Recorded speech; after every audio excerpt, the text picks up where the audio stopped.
Pues bienvenidos a todos, a todas, para este nuevo sábado.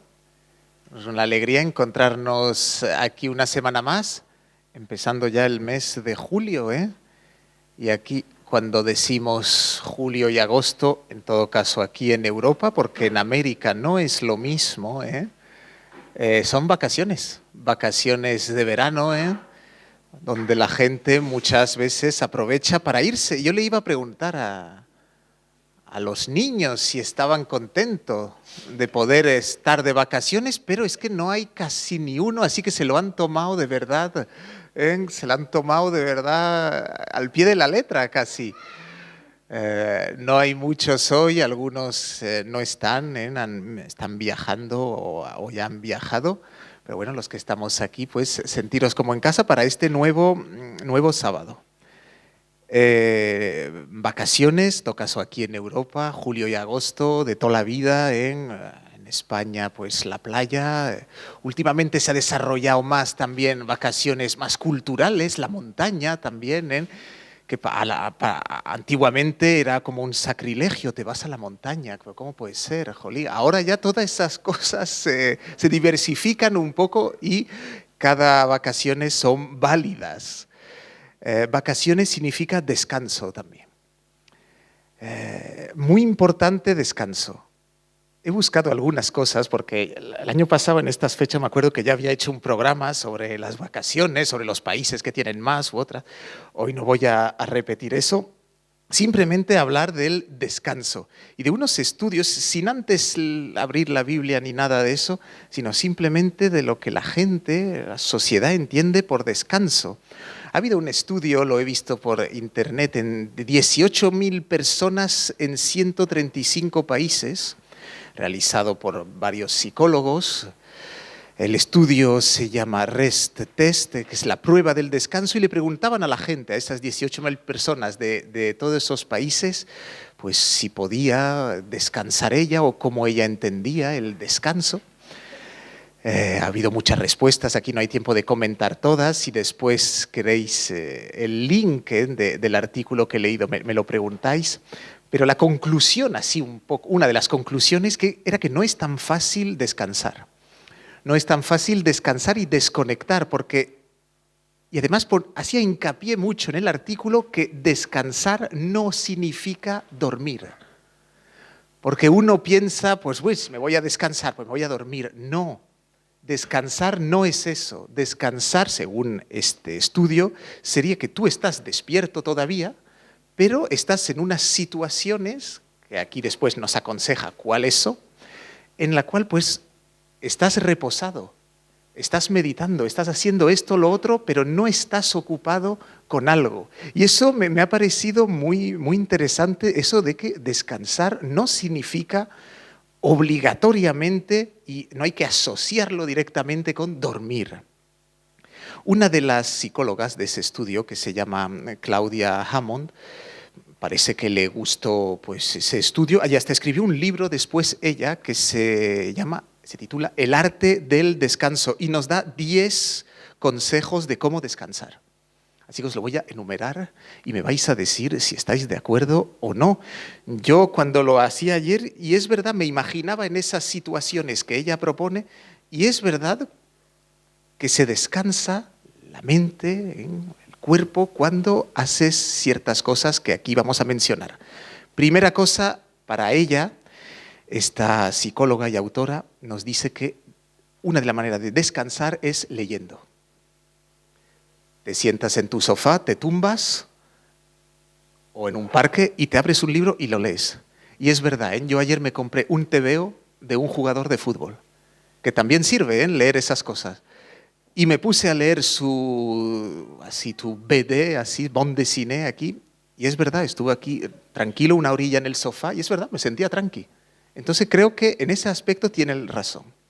Segundo aspecto, decía pasar tiempo en la naturaleza. Pasar tiempo en la naturaleza, según ella, pues bien, te reencuentras lejos del ajetreo de la ciudad, lo verde, los arbolitos, los pajaritos, creo que tiene razón. Algo aquí que puede sorprender también, pero que nos dice ella, número 3, estar solo. pasar tiempo solo.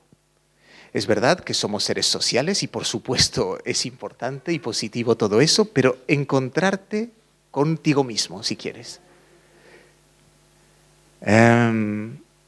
Otra cosa, el número 4, venga, mucho de nosotros nos gusta, escuchar música.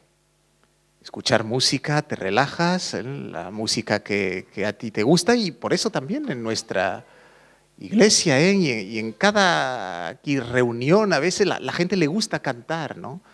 Y expresar de esa manera pues su sentimiento.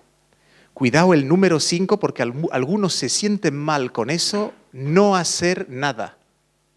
Complicado eso, ¿eh? Por ejemplo, estás aquí sentado y no haces nada. Es que no haces nada, estás aquí sentado y ya está. Complicado porque parece que tenemos que hasta que justificarnos. ¿Pero qué estás haciendo? Nada. ¿Cómo que nada? Pues no, nada.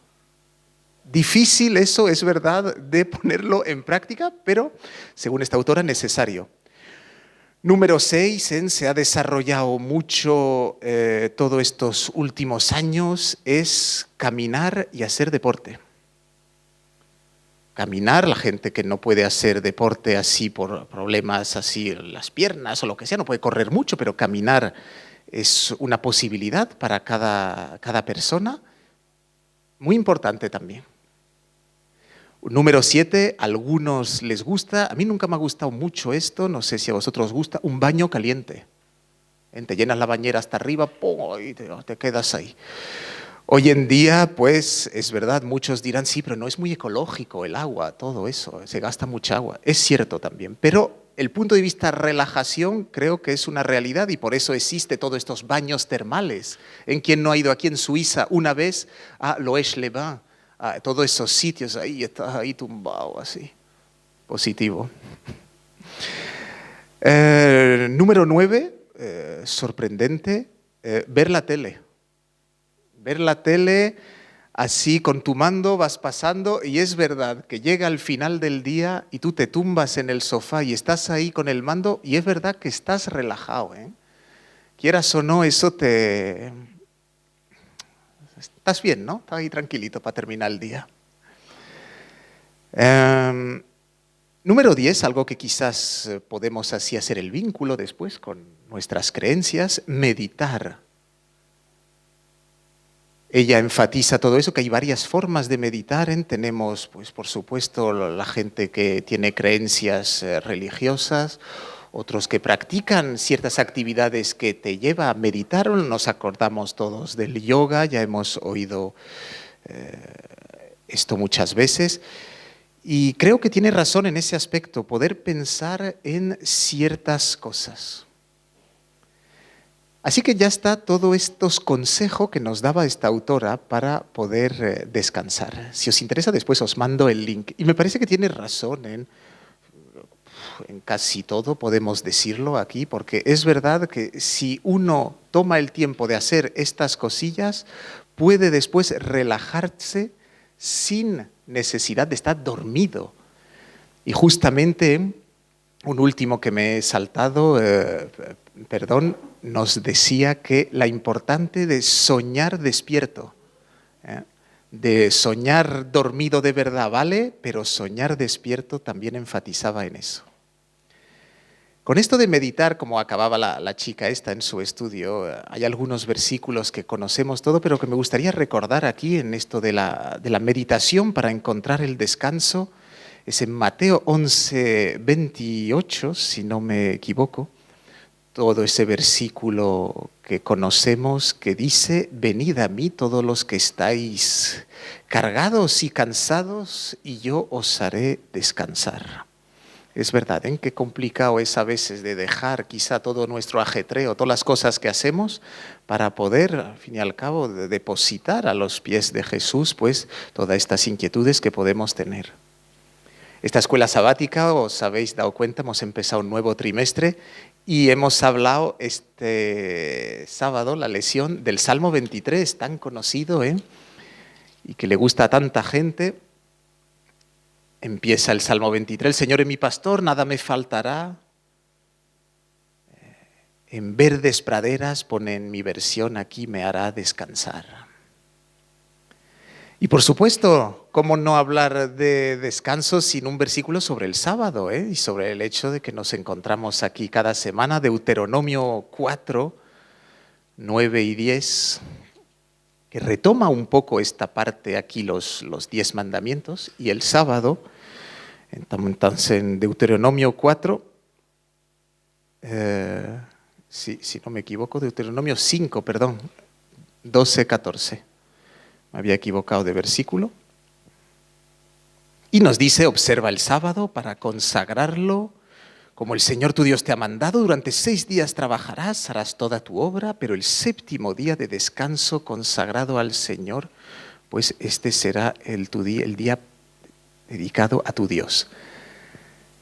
Amigos, pues nada, con estos versículos aquí y todos estos consejos que también pueden ser válidos, pues os animo a que este verano aquí, aunque no os vayáis, o los que se van, aunque sea un poquito, podáis encontrar ese descanso, esta paz que creo que tan necesaria en este mundo tan ajetreado, sobre todo también porque hoy en día estamos conectados 24 horas sobre 24 casi, así que podamos encontrar estos momentos.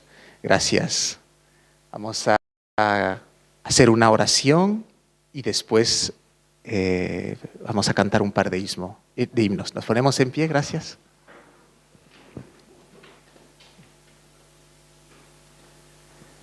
Señor y Padre que moras en los santos cielos, te agradecemos este sábado que estamos aquí, un poco menos que otras veces. Unos ya se han ido, no están de viaje, que tú los bendigas allá donde estén, que puedan descansar, disfrutar también de unos días de reposo, los que estamos aquí todavía o los que nos iremos, que tú estés con nosotros, que podamos pasar un verano agradable, podamos descansar, levantar un poco el pie del acelerador, de que cada uno tiene el ajetreo ahí de la vida siempre, pues que podamos, Señor, encontrar también tiempo para nosotros, para la familia, para los hijos, para los amigos y para dedicarte a ti también el tiempo que te mereces y te corresponde.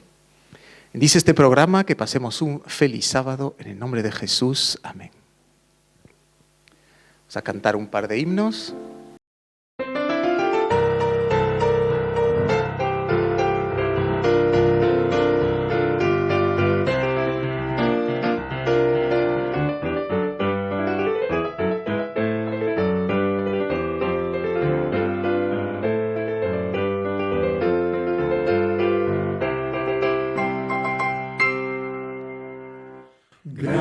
Jehová, poderoso Señor, a su nombre rendimos honor.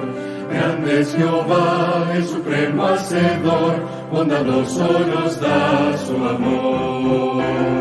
Grande es Jehová y digno de gloria, Dios sin igual, bendito Señor. Grande es Jehová, alcemos la voz con santa unción.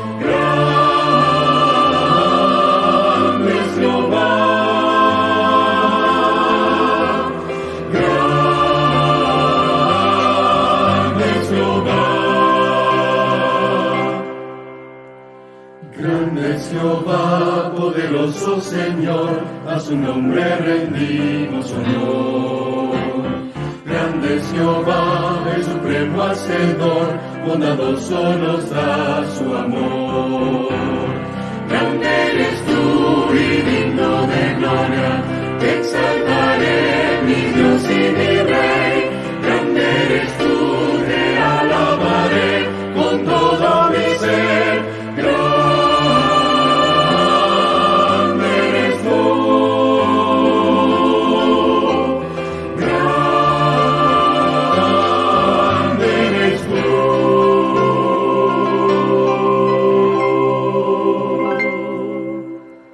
Amén, gracias. Otro himno que nos habla de esta grandeza de nuestro Dios, Señor mi Dios.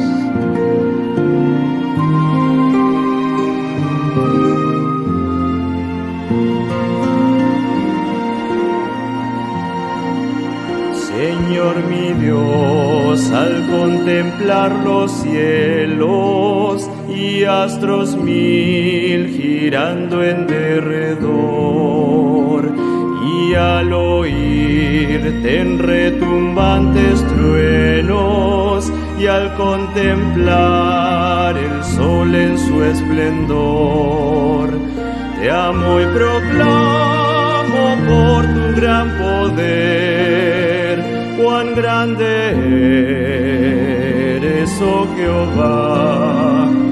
Te exalto a ti con toda mi alma y ser, grande eres tú, grande eres tú. Al contemplar arroyos y florestas, los pajarillos oigo en su cantar, y alrededor percibo mil bellezas, y brisa suave viene a refrescar. Te amo y proclamo por tu gran poder, cuán grande eres, oh Jehová. Te exalto a ti con toda mi alma y ser, grande eres tú, grande eres tú. Y cuando pienso en ti, Señor querido, quien por mis culpas en penosa cruz dolor sufriste que hombre no ha sufrido, cuánto te quiero, amado y buen Jesús. Te amo y proclamo por tu gran poder, cuán grande eres, oh Jehová. Te exalto a ti con toda mi alma y ser, grande eres tú, grande eres tú. Y cuando vengas en brillante gloria, me llevarás con gozo a mi hogar. Te alabaré por darme la victoria, tu gran poder y gloria he de cantar. Te amo y proclamo por tu gran poder, cuán grande eres, oh Jehová. Te exalto a ti con toda mi alma y ser, grande eres tú, grande eres tú.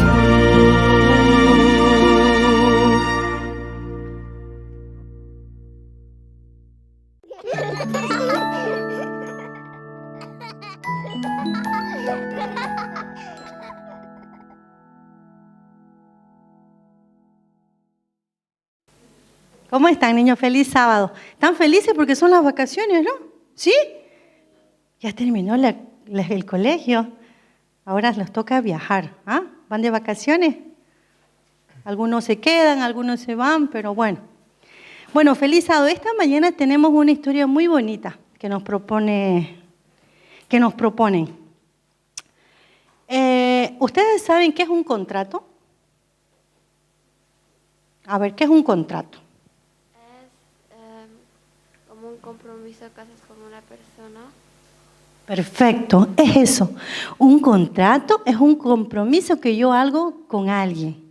Y eso se utiliza mucho cuando firmamos algún negocio, hacemos un compromiso de venta, cuando entramos a un trabajo tenemos que firmar, hacemos un compromiso, nos dan los detalles que conlleva tener un trabajo. ¿Y saben qué? En la Biblia hay un personaje que enfrentó a Dios. Y Dios quería romper un contrato con su pueblo. Ustedes saben más o menos quién es esta persona, un personaje bíblico muy conocido que quiso romper que no quiso que Dios rompa el contrato con su pueblo. ¿Alguien tiene una idea? Porque ustedes saben que Dios tenía un pueblo. ¿Ustedes saben cómo se llamaba el pueblo de Dios antes? ¿Alguien sabe? ¿Ah? A ver, el pueblo de de Israel, ¿no? Dios tenía un pueblo que amaba con todo su corazón. ¿Y saben qué? ¿Saben cómo era este pueblo? A veces es como nosotros, niños. ¿Quién obedece a mamá? A ver, levante la mano el niño que obedece a mamá en todo. La única es Melissa. La única que obedece a mamá en todo es Melissa.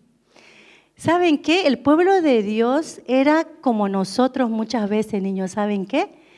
El pueblo de Dios a veces no obedecía a Dios. Dios había dado un mandamiento, había dicho muchas cosas que el pueblo quería que el pueblo siga. Por ejemplo, obedecer. Dios le dijo, si me aman, me tienen que obedecer. Dios le dijo, si ustedes me aman, no tienen que adorar ídolos. Y el pueblo de Dios desobedecía y adoraba ídolos. El pueblo de Dios le decía, no mentir, y el pueblo de Dios a veces mentía. Dios quería a veces que el pueblo no desobedezca, le decía, por ejemplo, no van a comer ciertas carnes, y el pueblo desobedecía.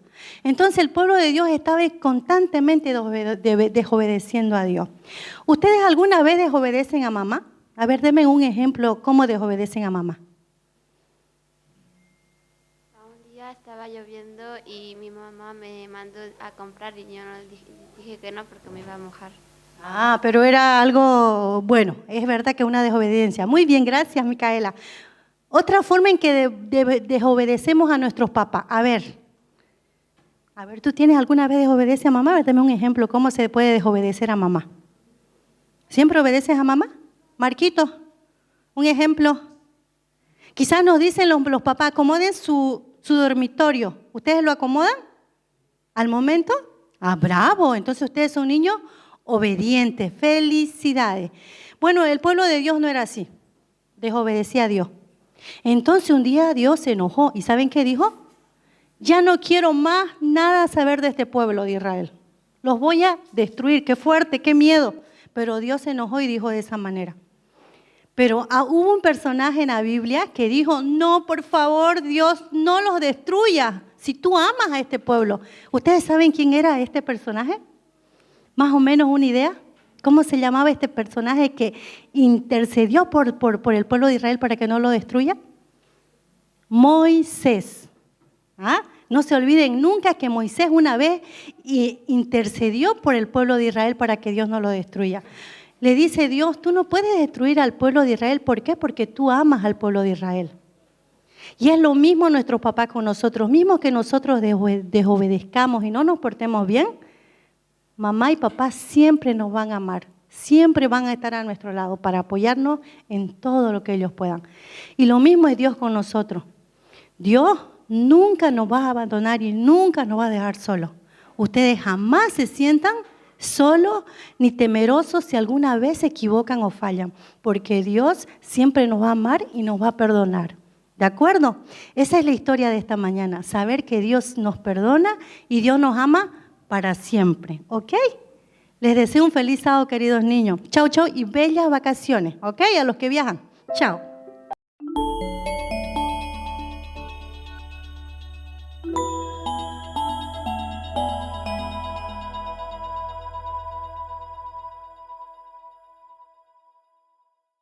Buenos días, hermanos. Que el Señor les bendiga. Vamos a continuar un poco la historia que habíamos comenzado hace unos sábados sobre el profeta Elías. Y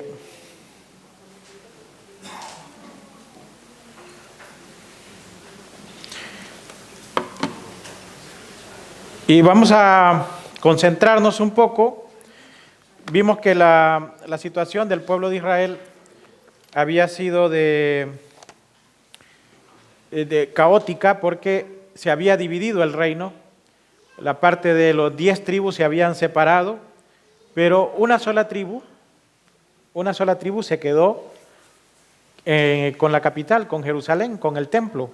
Entonces los 10 tribus estaban buscando la manera de encontrar un culto para un Dios diferente, que era Baal, que era el que presentaba sus mejores cartas, el que tenía más público, más seguidores, el que tenía más expectativas, el que se miraba más fuerte, para ellos era Baal. Entonces Baal se había propuesto como una solución sacerdotal, ¿no? De hecho, ya habían comenzado a tener sacerdotes, ya habían hecho templos y habían comenzado esta, digamos, propaganda para encauzar al pueblo a abandonar el culto a Jehová. Entonces, en el capítulo 18 de Primera Reyes, vamos a encontrarnos, Elías, vimos la otra vez, cómo Dios, teniendo no misericordia de Elías, sino de la viuda, lo mandó a la viuda que no tenía que comer, y a Elías le dio el sustento. Pero el Señor Jesús nos dice, fue por misericordia a la viuda. No es tanto porque Elías no pudiera comer, Elías podía comer de mil maneras, ¿no? Ya estaba siendo sostenido de manera milagrosa. En el capítulo 18 de Primera Reyes, todo esto, el contexto en que están sucediendo estas cosas es que no va a llover. Elías da una palabra, le dice, no lloverá hasta que yo lo diga.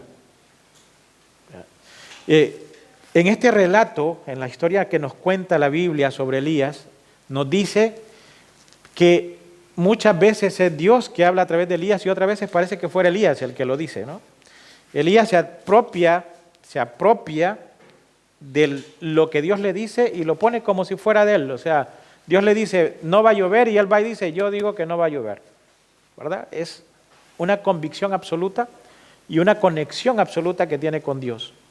Entonces, en ese periodo de sequía es cuando se encuentra con la viuda de Sarepta y después pues va a tener este momento que vamos a leer ahora. Capítulo 18. Pasados muchos días, vino palabra de Jehová a Elías en el 3er año diciendo, ve, muéstrate a Acab, el rey, y yo haré llover sobre la faz de la tierra. Llegó el momento de la lluvia. Después de 3 años, dice el Señor Jesús que fueron 3 años y 6 meses, o sea, para ser más exactos, va a llover, el día que va a llover. Elías va, encuentra al siervo, está en el relato que sigue, encuentra al mano derecha del rey, al aliado, digamos a su capitán, creo que es, y le dice, dile a Acab que reúna a la gente en el Monte Carmelo, que reúna al pueblo, porque hoy va a llover. Pero Elías tiene un plan, no le dice para qué, pero tiene un plan porque quiere establecer un duelo. Y lo vamos a leer en el versículo más adelante, que entonces Acab, en el versículo 20, entonces Acab convocó a todos los hijos de Israel y reunió a los profetas en el monte Carmelo. Y acercándose Elías a todo el pueblo dijo, ¿hasta cuándo claudicaréis vosotros entre 2 pensamientos? Si Jehová es Dios, seguidle. Y si Baal, id en pos de él. Y el pueblo no respondió palabras. Y Elías volvió a decir al pueblo, solo yo he quedado profeta de Jehová, mas de los profetas de Baal hay 450 hombres. Dénsenos pues 2 bueyes, escojan uno ellos y córtenlo en pedazos y pónganlo sobre leña, pero no pongan fuego debajo. Y yo prepararé el otro buey y lo pondré sobre leña y ningún fuego pondré debajo. Invocad luego vosotros el nombre de vuestros dioses y yo invocaré el nombre de Jehová. Y el Dios que respondiere por medio de fuego, ese sea Dios. Y todo el pueblo respondió diciendo, bien dicho. Elías les propone un duelo, pero nadie sabía para qué estaban ahí. De hecho, Si nosotros vemos, la historia está contada solamente en este episodio, es decir, este episodio está contado solamente en esta parte de la Biblia, y no tenemos mayores detalles, pero en ningún momento nos dice que Dios le dice a Elías que haga eso. Ese día, Elías sabe que ese día llueve. Dice, hoy va a llover. Pero miren, antes de que llueva, vamos a hacer algo. Voy a poner otro milagro más, otra prueba más de que Jehová es Dios. ¿Ya? Hoy Jehová va a hacer llover, pero también Jehová va a hacer fuego. Y entonces hace este reto, este duelo, para enfrentar a Baal con Jehová. A enfrentar a los sacerdotes, no contra los sacerdotes de Jehová, porque ya no quedaban, sino contra el profeta. Y dice, yo soy el único que queda de los profetas. Y seguimos viendo.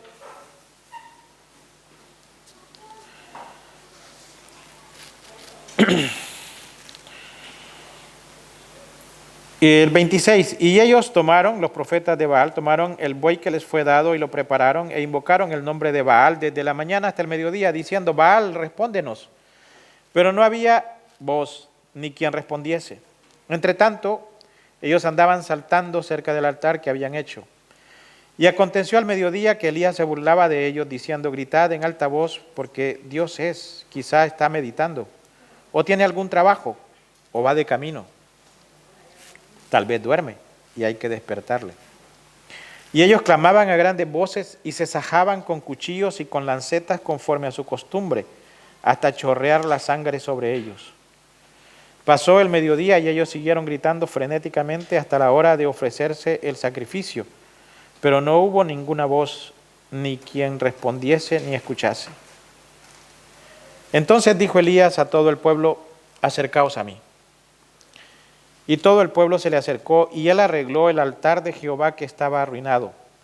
Y tomando Elías 12 piedras, conforme al número de las tribus de los hijos de Jacob, al cual había sido dada la palabra de Jehová, diciendo, Israel será tu nombre, edificó con las piedras un altar en el nombre de Jehová.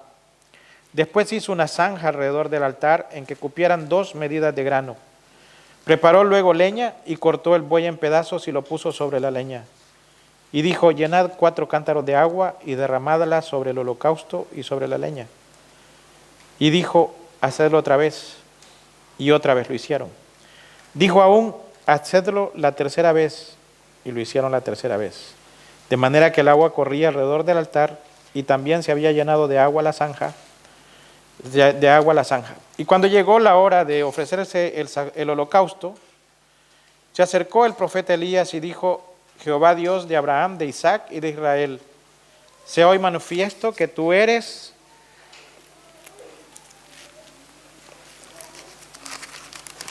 Dios en Israel y que yo soy tu siervo y que por tu mandato he hecho todas estas cosas. Y el 38, entonces cayó fuego de Jehová y consumió el holocausto, la leña, las piedras y el polvo, y aún lamió el agua que estaba en la zanja. Viéndolo todo el pueblo se postraron y dijeron, Jehová es el Dios, Jehová es el Dios. Este relato es impresionante, es impactante en muchas medidas, porque en primer lugar, como decía, no hay constancia de que Dios le dice, haz esto a Elías. Elías va a presentarse y va a presentar una prueba más de que Dios es, Jehová es Dios, Jehová es el único Dios. Y ese momento en que está ahí, ante aquel enorme buey, ese momento debió haber sido muy impresionante, ¿no? El momento en que algo tiene que pasar aquí. Ese momento en que nosotros, no sé, yo me imagino, yo no creo que yo hubiera hecho eso, ¿no?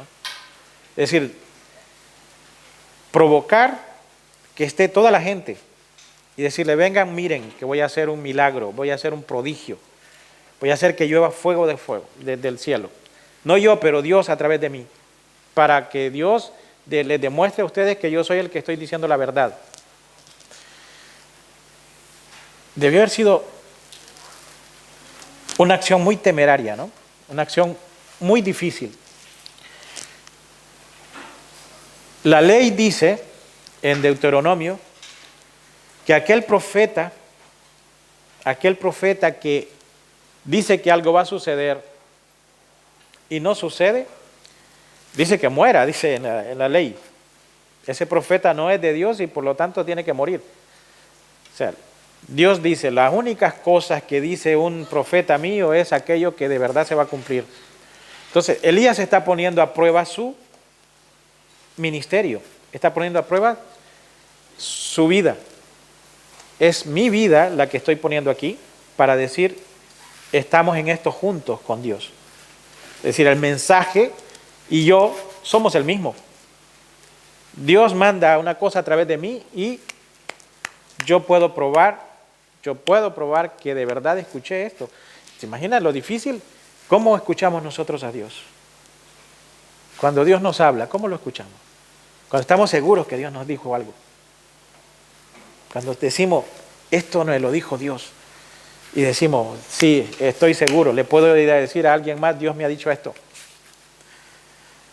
¿Ya? Elías tenía una manera de escuchar a Dios y estaba convencido de que esa manera y de que esa forma en que él escuchaba era Dios que le hablaba. Entonces, probar el ministerio es un ministerio probado, es una manera de presentarse ante el pueblo probado. Y lo va a hacer jugándose la propia vida, ¿no? Bien, nosotros podemos encontrar algunas, digamos, una teoría, una manera de hacer las cosas en situaciones similares, siguiendo un poquito lo que hace Elías. Es decir, si tuviésemos delante de nosotros un gran buey, que casi siempre lo tenemos, un gran problema, a veces es un problema que está diseñado en pedacitos y está armado delante de nosotros y queremos que aquello desaparezca, queremos que aquello se termine. Tenemos un problema que queremos que se termine. Y normalmente decimos, bueno, vamos a traer este problema y vamos a traer esta enfermedad, esta necesidad que tenemos en la familia o esta necesidad que tengo yo, lo voy a traer y lo voy a poner delante de Dios. ¿Y qué ha pasado ahí? Dice la Biblia en el 18:30 que el altar estaba destruido. O sea, habían pasado ya varios años, no solo no se había usado, sino que además de eso, lo habían destruido, el altar de Jehová. O sea, ya no estaba en uso. Y nosotros, si lo tomamos como ejemplo para nuestra vida, tenemos que saber una cosa. Cada vez que nosotros tenemos un buey delante de nosotros, tenemos que reparar nuestro altar también. Tenemos que reparar nuestra relación con Dios. Tenemos que encontrar la manera de que nuestra relación con Dios sea una relación estable, una relación corregida, una relación que está en su sitio correcto. Entonces, ¿qué hace Elías? Edifica, reedifica, reconstruye el altar siguiendo un sentido. Pone una cantidad de piedras según las tribus de Israel. Le da un sentido a cada acción de ese altar.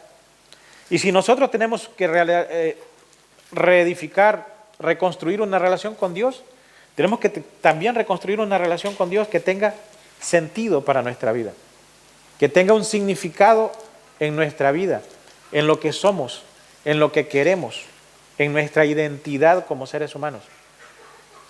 Elías construye un altar siguiendo una identidad del pueblo, siguiendo la manera en que Dios se ha relacionado con este pueblo. Y Dios ha tenido una manera de relacionarse también con nosotros.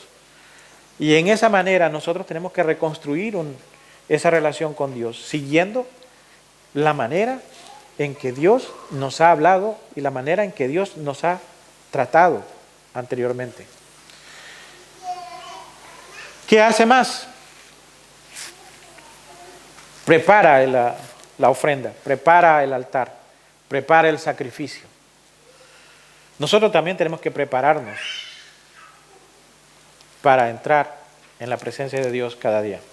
Cuando tenemos una dificultad, esa dificultad está ahí para perfeccionar nuestra relación con Dios. Está ahí para probar nuestra relación con Dios. Está ahí para que nosotros también probemos a Dios. Probemos a Dios, que Dios nos demuestre, que nos dé una señal a nosotros mismos. ¿Ya? Lo que hace Elías después es orar. Y yo me imagino, delante de aquella gente, que la oración debió haber sido muy intensa, ¿no? No era una oración así muy aprendida de Señor, que caiga fuego. Era orar porque se estaba jugando su propia vida, ¿no? Si eso no pasaba, si eso no sucedía, era orar con la convicción de que algo va a suceder y con la convicción de que en cualquier momento eso va a suceder. Yo a veces, en nuestros momentos de lucha intensa, una lucha que nosotros tenemos a veces a diarias, con dudas, con interrogantes acerca de la vida, con dificultades que tenemos que enfrentar, enfermedades que llegan a la familia, y decimos, ¿de verdad vamos a pedir que esto desaparezca? ¿De verdad creemos que eso va a suceder? A veces nuestra fe no nos alcanza, ¿no? Porque decimos, bueno, mira, el hermano, mi padre, pues está en las manos de Dios, está en las manos de los doctores, ellos sabrán. Y de verdad nuestro compromiso, nuestro sentido de la oración, del ruego, de la súplica, no va o no llega a transgredir la ley del universo. Porque cuando nosotros pedimos un milagro, como decía Borges, cuando tú pides un milagro, una cadena de sucesos naturales se rompe. Y se va a romper por ti. O sea, ¿quién eres tú? ¿Quién eres tú para que el ciclo de las leyes físicas se rompan por una cosa que tú pediste? ¿Quién eres? Si nosotros no entendemos o no estamos en una posición delante de Dios para pedir que las leyes del universo se rompan por algo que queremos nosotros, a lo mejor no es el Dios que necesitamos, ¿no? Pero ese Dios que está ahí es un Dios que está esperando que nosotros le pidamos eso, que nosotros transgredamos las leyes que están para todo el mundo, que digamos, vamos a romper esta ley aquí. Como hizo Elías, dijo Elías, oye, mira, hay un ciclo natural del agua, pero vamos a romper esta ley natural del agua. ¿Por cuánto tiempo? 3 años. 3 años y medio sin llover. Y luego dice, mira, no hay ninguna posibilidad que llueva. Y él dice, bueno, mira, hoy va a llover. Lo dice Dios, ¿no? Pero hoy va a llover. Si nosotros no somos capaces o no estamos en una posición de esta, a lo mejor no hemos llegado a tener una buena o una profunda relación con Dios. Pero la relación de Elías con Dios, en ese ruego, es pedir que un suceso extraordinario, maravilloso, imposible, se realice en ese momento. Si me piden a mí que haga eso, yo no sé. Yo creo que yo no hubiera ido al monte, ¿eh? No subo al monte. Y lo importante de esto, porque Elías tiene un propósito para que eso suceda. El propósito es que el pueblo entienda que Jehová es Dios y que no lo abandonen, que no abandonen el culto a Jehová, que no dejen de ser el pueblo que Dios escogió para transmitir su mensaje a la humanidad, que no abandonen ese camino. Ese es el propósito de Elías. Y cuando también nosotros estamos en esa relación con Dios, Dios tiene un propósito cuando nos enfrenta a situaciones difíciles. Dios tiene un propósito cuando nos pone delante un buey al que nosotros tenemos que echarle fuego y consumirlo y pedir que Dios desaparezca aquel problema por completo. Pero Elías va a hacer algo más, ¿no? Elías no solo va a darle fuego a aquel buey, sino que además de eso, le echa agua. Yo siempre, miren, este culto, como estamos muy pocos, aquí también vamos a ser un poquito más personal, ¿no? Pero siempre que hay un problema en mi vida, un problema que surge, yo trato de decirle al Señor, Señor, no le eches agua al buey. No lo compliques más. No, que esto no se vuelva más difícil. Pero normalmente, no sé a ustedes qué les pasa, si les pasa, pero casi siempre sucede que cuando tienes un problema, ese problema se va a poner más gordito. Yo no sé el tamaño del buey que tenía Elías, ¿no? Pero debió haber sido un pedazo de buey. Pero además de eso, que tiene que quemar aquello, de que va a pedir que salga fuego, vamos a echarle agua. Y muchas veces en nuestras dificultades Dios, al problema que teníamos, le echa agua. Una y otra vez. Y otra vez. Cuando la faena es más difícil, aparecen a veces conflictos inesperados. O sea, tienes una sobrecarga laboral, exceso de trabajo, etcétera, y de repente tienes un conflicto con el patrón, con el jefe, con el compañero, con alguien más. A aquello se le agregó otro problema. Cuando tienes un problema económico, entonces dice, bueno, mira, tengo un problema económico y todo, y luego resulta que empiezas a escuchar un ruidito en el motor del auto y ya sabes que el agua está empezando a caer. Y vas por un asunto de unos estudios y entonces resulta que te das cuenta de que vino una pandemia, etcétera, y cerraron los ciclos de estudio, cerraron esto, cerraron lo otro, y el agua se empieza a esparcir. Cuando nosotros creemos que hemos tocado fondo, a veces sentimos que hay ese fondo se desfonda, ¿no? Ese fondo empieza también a hundirse.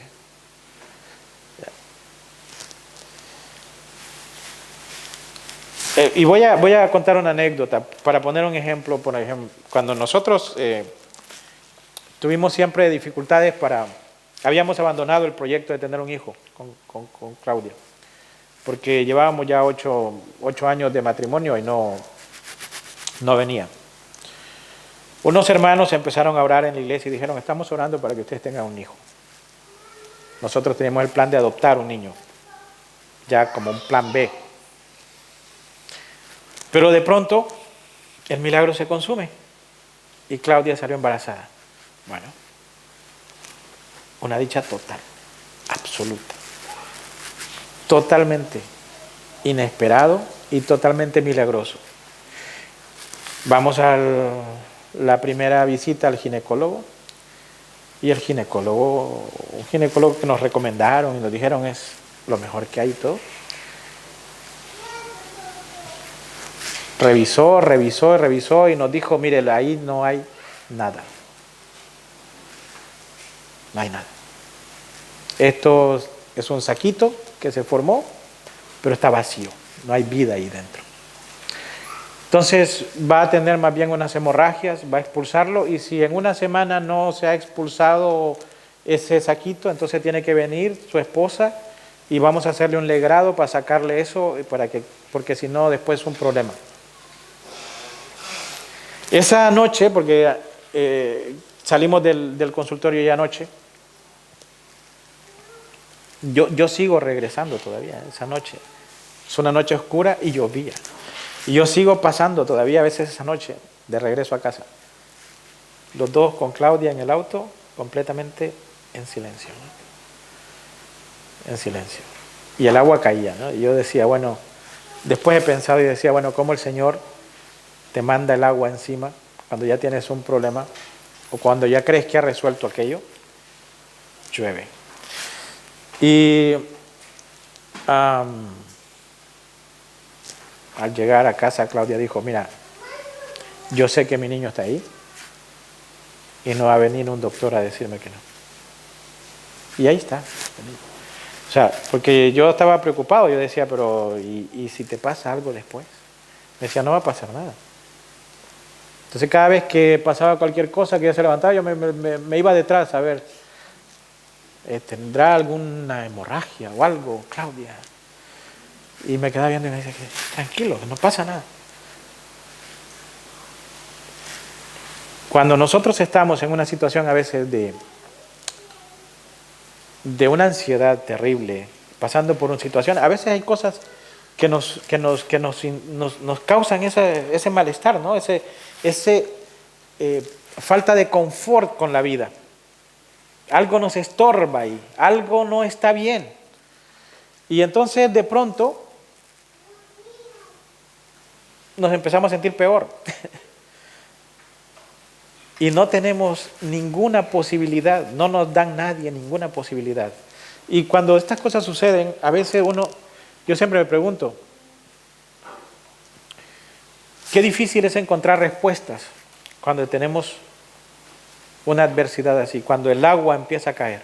Qué difícil es encontrar respuestas. Y encontrar alguien que te diga, oye, mira, todo va a estar bien, no te preocupes. Porque casi siempre, cuando una puerta se cierra, no tenemos la llave ni tenemos la solución, no está en nuestras manos. Y casi siempre abandonamos esa lucha, las dejamos ahí. Son luchas perdidas, son luchas abandonadas, son luchas que no seguimos. Y a mí me parece, y como digo, esto es muy personal, a mí me parece que en nuestros conflictos, en nuestras luchas diarias, en ese buey que tenemos delante, Dios quiere dejar un sello, una marca. Dios quiere dejar una señal que es única y exclusiva para nosotros, que es única y exclusiva para ti, para mí, o para el que está sucediendo, la persona que está ahí. Va a recibir una señal, un mensaje completamente claro y directo. Es esa señal que te dice, yo estoy aquí, he sido yo. Lo que ha sucedido no ha sucedido por un accidente, no ha sucedido por una casualidad, no ha sucedido por el azar, no ha sucedido porque alguien pasó por accidente o por casualidad para darte una solución. Ha sucedido porque yo, Dios, yo, Jehová, estoy aquí y estoy aquí para ti. Y estoy aquí para darte una respuesta a ti. Esto no te lo ha dado nadie más que a ti. Hay cosas que Dios nos va a quitar. Cuando nosotros pedimos o tenemos una situación difícil, yo siento que hay cosas que Dios nos va a quitar, posibilidades de salida que Dios nos va a quitar alrededor para dejarnos sin ninguna otra posibilidad que solamente Él. Hay muchas cosas que van a pasar que decimos, mira, es que al final envié el currículo 500 veces y bueno, una tenía que salir. Una posibilidad de trabajo tenía que salir. Pero cuando hasta de 600 veces te dicen que no, tú la mandas 500 veces y te llegan 600 respuestas que te dicen que no. Y dices, bueno, mira, es que ni siquiera tengo currículo. Ah, pero tienes el trabajo. Cuando estamos en una posibilidad de total abandono, donde lo único que puede realmente sacarnos ese güey de encima es que una cadena de sucesos se rompa. Una cadena, una ley del universo se rompa y se rompa por ti. Pero Dios quiere que quede claro, que tú lo sepas, que yo lo sepa, que ha sido Él. Que ha sido Él el que te ha puesto ahí. Si nosotros no entendemos o no llegamos a ese límite de nuestras fuerzas a veces, creo que no vamos a experimentar cómo se quema ese güey. Cuando no estamos en el límite de nuestras fuerzas, Dios nos va a llevar normalmente al límite de nuestras fuerzas.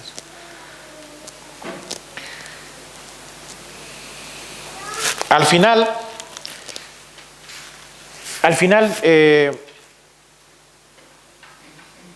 podemos sacar otros mensajes, otras ideas sobre los acontecimientos relatados en este episodio. ¿Sí? Porque va a haber momentos también en que nosotros vamos a estar en una situación en que podían estar los de Baal. Porque va a haber momentos en que la gente que está alrededor nos van a decir a nosotros, oye, ¿y dónde está tu Dios? ¿Y dónde está? A lo mejor está dormido. Porque también eso se nos puede revertir, ¿no? Se nos puede venir y decir, estás pidiendo cosas, llevas años ahí, tantos años en la iglesia y mira cómo está. Y eso lo vamos a tener siempre. ¿Ya? Porque nosotros también tenemos que entender de que esos silencios de parte de Dios, esa manera de que Dios a veces no está en el mismo plano en que nosotros estamos. No estamos en la misma relación en el nivel de relación que Dios quiere llevarnos, ¿no? Y puede suceder que estemos en esa etapa.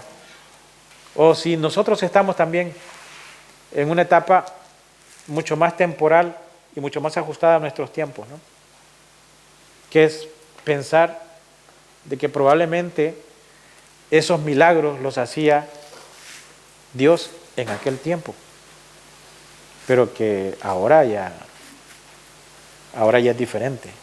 Ahora ya Dios no actúa de esa manera. Ahora ya no es su estilo.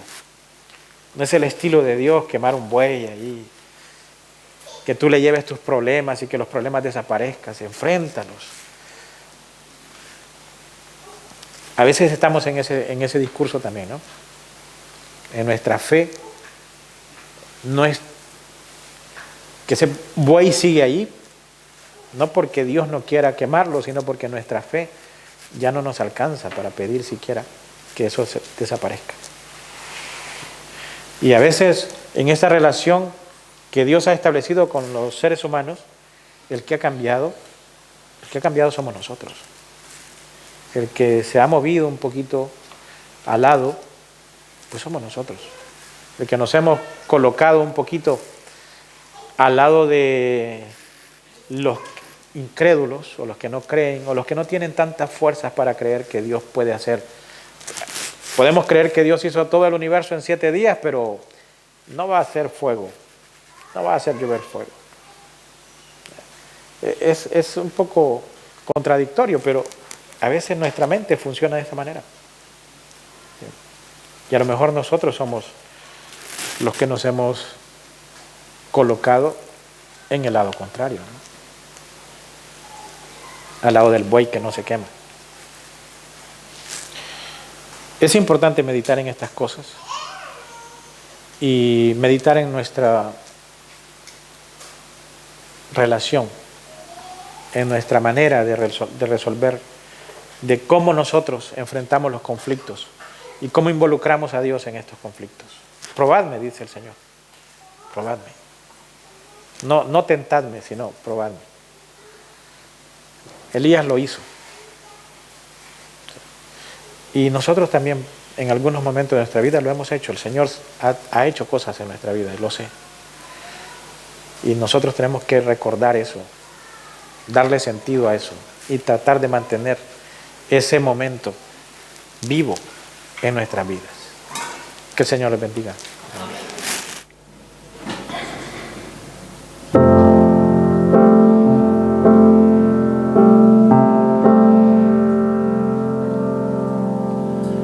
Cada vez más violencia, más maldad en la tierra. Parece que el amor ha muerto y la locura reina sobre la humanidad. Jóvenes acabados,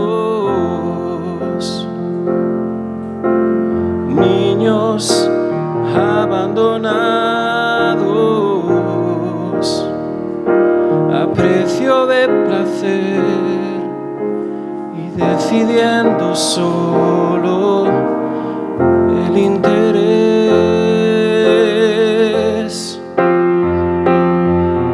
¿Dónde queda la justicia y la venganza?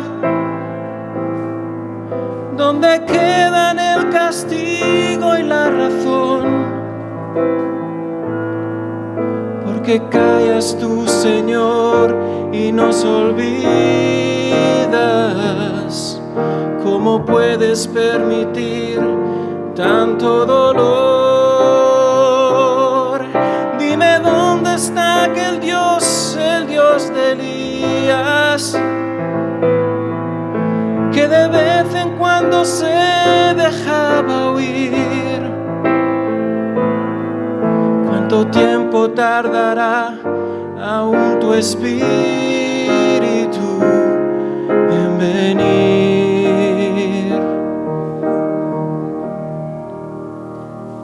Necios como niños,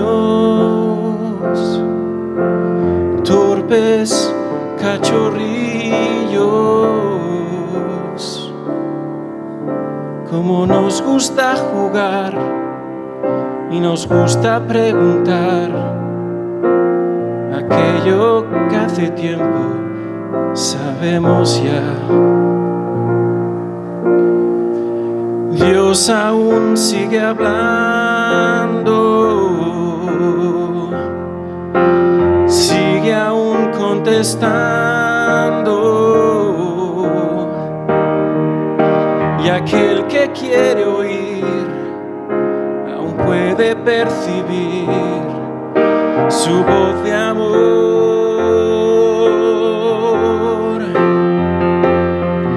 ¿Cómo puedo derramar yo de mi espíritu si mis hijos no se vuelven hacia mí? Ahora cíñete como un varón valiente y hablaré y tú me contestarás a mí. ¿Dónde están aquellos hombres como Elías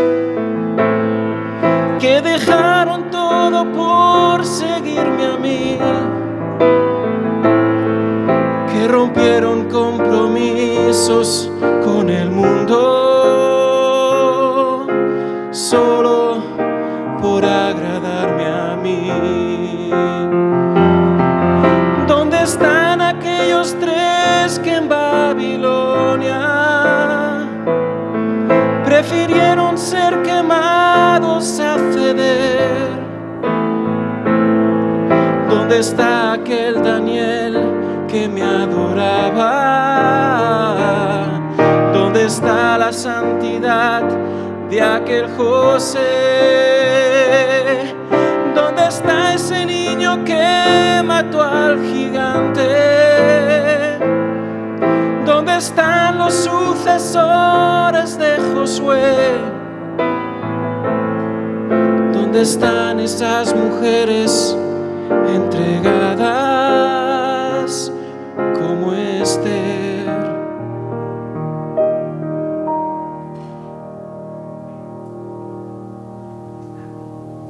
Jóvenes acabados,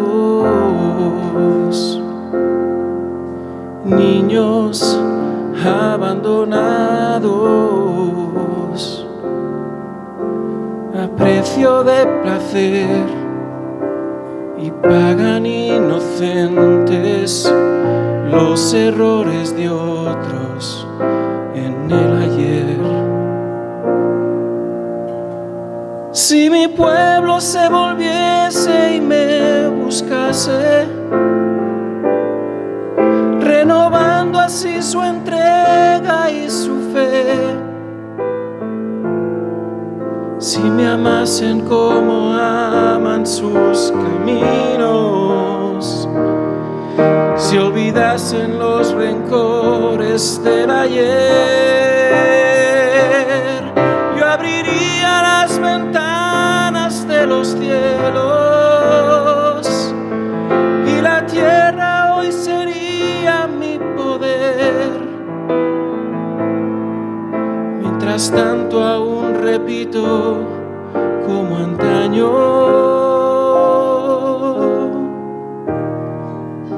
buscadme y viviréis.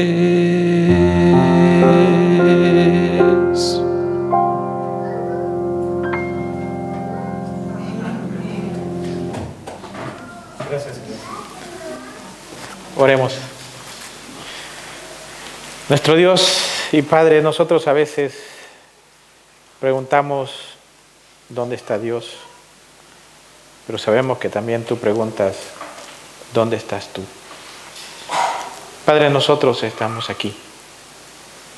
Y estamos aquí delante de ti para que tú hagas con nuestra vida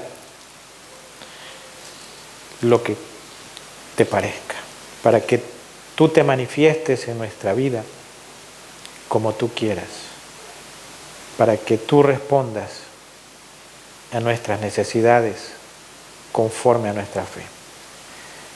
Padre, gracias porque podemos comprender la vida de Elías y sus esfuerzos. Gracias porque nosotros también podemos entender que tú no cambias, y ayúdanos a que nosotros estemos tomando estos modelos para poder acercarnos a ti, para poder perfeccionar nuestra relación contigo y para tener una vida llena de victorias